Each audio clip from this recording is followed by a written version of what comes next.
네, 여러분 안녕하십니까? 팡팡 터지는 바이블에 잘 오셨습니다. 41번째 시리즈고요. 세 번째 시간입니다. 계속해서 그 창세기 25장의 리브가의 기도를 해설하고 있어요. 그래서 지난 시간에 이어서 말씀드리겠습니다. 오늘은 특별히 왜 기도하는가에 대해서 좀 더 깊은 관심을 가지고 살펴보도록 그렇게 하겠습니다. 자, 이제 하나님께서 리브가에게 말씀하십니다. 바요메르 아로나이 락, 바요메르는 아마르 동사죠. 말씀하신다. 그래서 그가 하나님이죠. 아도나이 하나님께서 라흐. 그래서 이 뒤에 해 뒤에 점이 붙어 있으면요. 라흐로 발음하시면 돼요. 그녀에게. 그죠? 그에게 그러면 로 그렇게 되는데 그녀에게 그러면 라흐 그렇게 되죠. 하나님이 그녀에게 리프가에게 말씀하신 거죠. 그래서 리프가 기도하니까 하나님이 말씀하셨어요. 저는 여기서 굉장히 큰 은혜를 받습니다. 사람이 하나님에게 말을 건네면 하나님이 그걸 무시하시지를 않아요. 제가 히브리 유니언에서 이제 대학원에서 공부를 하던 시절에 우리 교수님이 닥터 세러슨이었는데 그분은 제가 편지를 보내면 꼭 답장을 합니다. 하여튼 뭐 조금 늦는 한이 있어도 반드시 답장을 해요.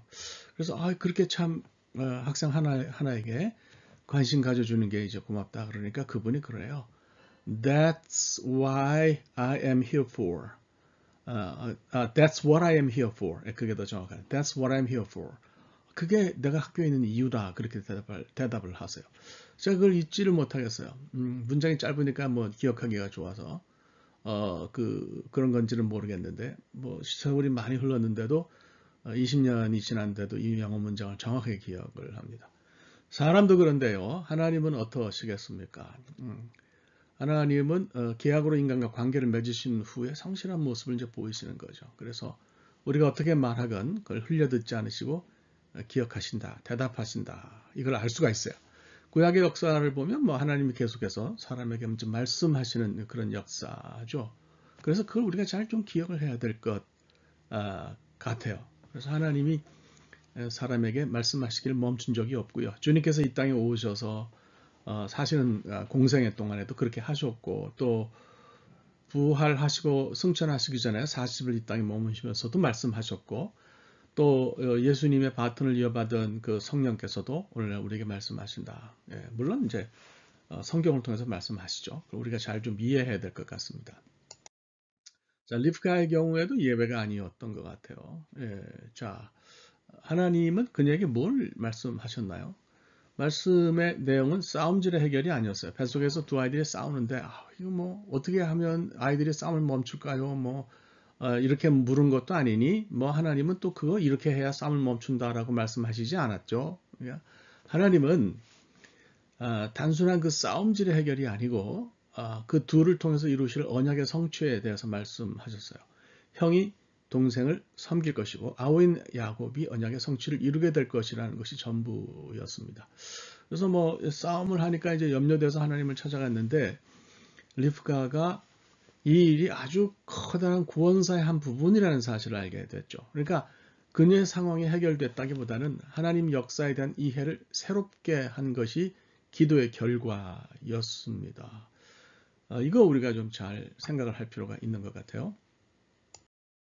만일 이제 그녀의 기도가 태에서 일어난 그런 어려움의 해결만을 간구한 것이었다면 하나님 대답은 굉장히 듣기에 실망스럽게 그지없었을 것 같아요. 좀 싸우는 거를 해결해 달라고 만약 기도한 것이 리브가의 기도였다면 하나님 대답은 동문서답이거든요. 그죠? 예.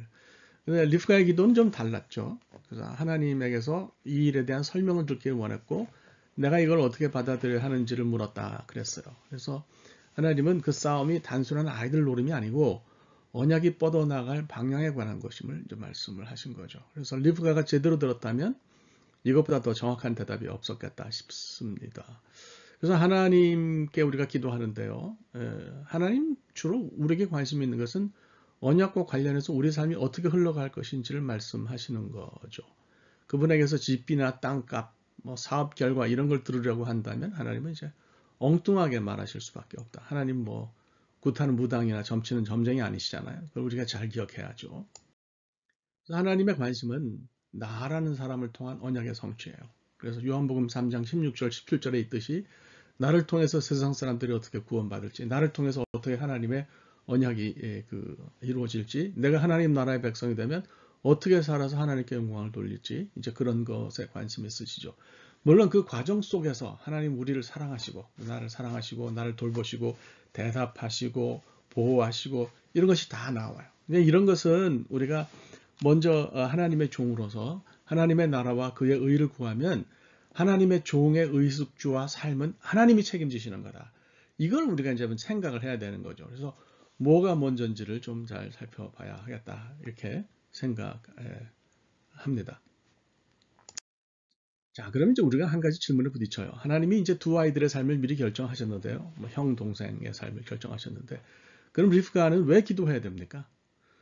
뭐 다 결정이 됐는데 왜 기도해야 되냐 이거죠. 그래서 여기서 우리는 신학적인 질문을 던져야 돼요. 하나님의 책임과 우리의 책임은 뭐냐? 로마서 11장을 좀 잘 읽어보시면요. 사도 바울은 믿는 사람들의 책임에 대해서 언급을 하고 있습니다. 이 오른쪽 그림이 이제 은총론에 관한 건데 이거 굉장히 의미가 있어요. 그러니까 은총이라고 하는 것, 은혜라고 하는 것을 우리가 받았는데요. 받았는데 이것이 죄를 짓는 라이센스가 아니라는 거죠. 그러니까 마치 우리가 전기를 가지고 있는데 전기를 쓴다고 하는 것이 우리 자신을 감전시키는 라이센스가 아닌 것처럼, 그죠? 은혜라고 은총이라고 하는 것도 우리가 죄를 지을 자유를 막 가진다는 것을 의미하는 게 아니라는 거예요. 그러니까 이거 우리 잘 이제 생각해야 되는 거죠. 은총론은 뭐 아시다시피 그 우리의 구원도 은혜로 이루어진 것이고요. 또 그래서 예정론이 여기서 이어져 나오는 거죠. 그래서 구원의 문제와 언약의 예정론은 오해들을 많이 하시는데 우리 삶에 생기는 문제들을 시시콜콜이 하나님이 다 예정해 놓으셨다. 이거는 예정론이 아니에요. 그거는 숙명론이죠. 그런 거는 예정론이 다루지 않습니다. 예정론이 다루는 것은 구원의 문제만 다루는 거죠. 자, 옛날에 신학을 막 시작했을 때 교수님에게 그런 질문을 해서 아주 무식한 그 모습을 드러낸 적이 있는데 죄송합니다. 무식하다고 제가 무식했다는 거예요. 그거는 아닌 거죠.